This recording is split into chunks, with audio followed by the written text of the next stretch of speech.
करे, मना नहीं, शिव की निंदा अगर कहते हैं जिसकी निंदा ज्यादा होती है ना, जिसकी निंदा ज्यादा हो ये समझ लेना वो उन्नति की सीढ़ी पर चढ़ता चले जा रहा है, वो बढ़ते चले जा रहा है, उसकी निंदा ज्यादा हो रही है। और जिसकी निंदा ज्यादा होती है ना उसकी उम्र भी बहुत बढ़ती है, ये पक्का। तुम देख लो घर में बहू की उम्र और सास की उम्र देख लो, सास की उम्र कितनी बड़ी होती है बता, और बहू की कहीं घुटना दुखे, बहू का कहीं कमर दुखे, बहू का कहीं सिर दुखे, बहू का कहीं ये दुखे, बहू का कहीं पाँव दुखे, कहीं हाथ दुखे, सास का कुछ दुखे? जम के तो बोलो नहीं।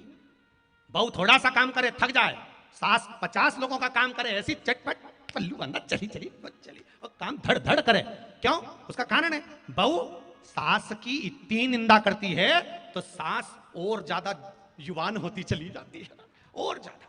मेरा निवेदन है बहुओं से, सास को जल्दी निपटाना है तो बुराई करना बंद कर दो, डोकरी निपट जाएगी। और तुम जितना जितना बुराई करोगे ना वो उतनी जोरदार खजूर वाली चोटी बनाएगी, उतनी जोरदार। तुम जितनी निंदा करोगे ना वो उतनी अच्छी हो जाएगी। तुम निंदा करना बंद करो, वो निपट जाएगी। तुम निंदा करोगे वो नहीं जाएगी।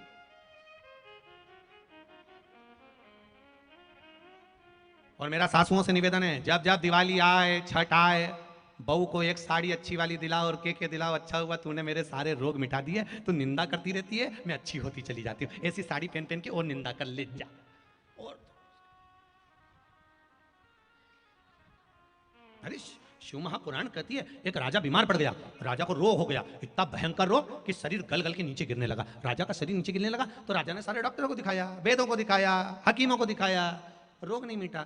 एक दिन वो गुरुजी के पास गया, गुरुदेव मेरे शरीर में बहुत बड़ा रोग हो गया, मेरा शरीर टपक रहा है, मेरे बहुत भयंकर रोग हो गया गुरुजी, मेरा रोग मिटा दो। गुरुजी ने कहा एक बात बता, तेरा बड़ा भाई था तो क्या वो तो मर गया, भाभी कहाँ है? के घर में।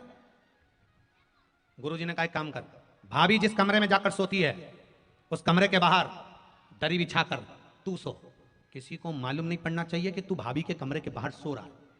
गुरुजी मेरा रोग मिट जाएगा? हाँ जा। वो भाभी के कमरे के बाहर जाकर सोने लगा, किसी को मालूम नहीं पड़ा, आधी रात को जाता भाभी के कमरे के बाहर जाकर सो जाता। 15-20 दिन निकल गए, एक नौकरानी ने देख लिया और नौकरानी ने दूसरी नौकरानी को कहा, वो राजा को तो देख खोलने को, वो भाभी के कमरे में जाके सोता है।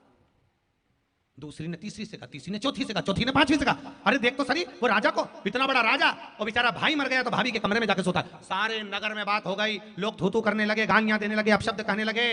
राजा का शरीर धीरे धीरे धीरे धीरे अच्छा हो गया। राजा नरियल लेकर, श्रीफल लेकर गुरुजी के पास गया, गुरुदेव अच्छे अच्छे डॉक्टर ठीक नहीं कर पाए, आपने कैसे कर दिया? गुरुजी बोले, राजन तेरा पाप बहुत बढ़ गया था, वो पाप के कारण तुझे रोग हो गया था, उस पाप को समाप्त करने के लिए तेरी निंदा करवाई, तेरी बुराई करवाई। जब राजा तेरे नगर के लोग तेरी बुराई करना चालू कर दिए तो तेरा सारा रोग मिट गया और तू अच्छा हो गया। बस इतना याद रखो, तुम्हारी कोई निंदा करे समझ लें तुम्हारी बुराई कर रहा है, तुम्हारा रोग मिट जाएगा।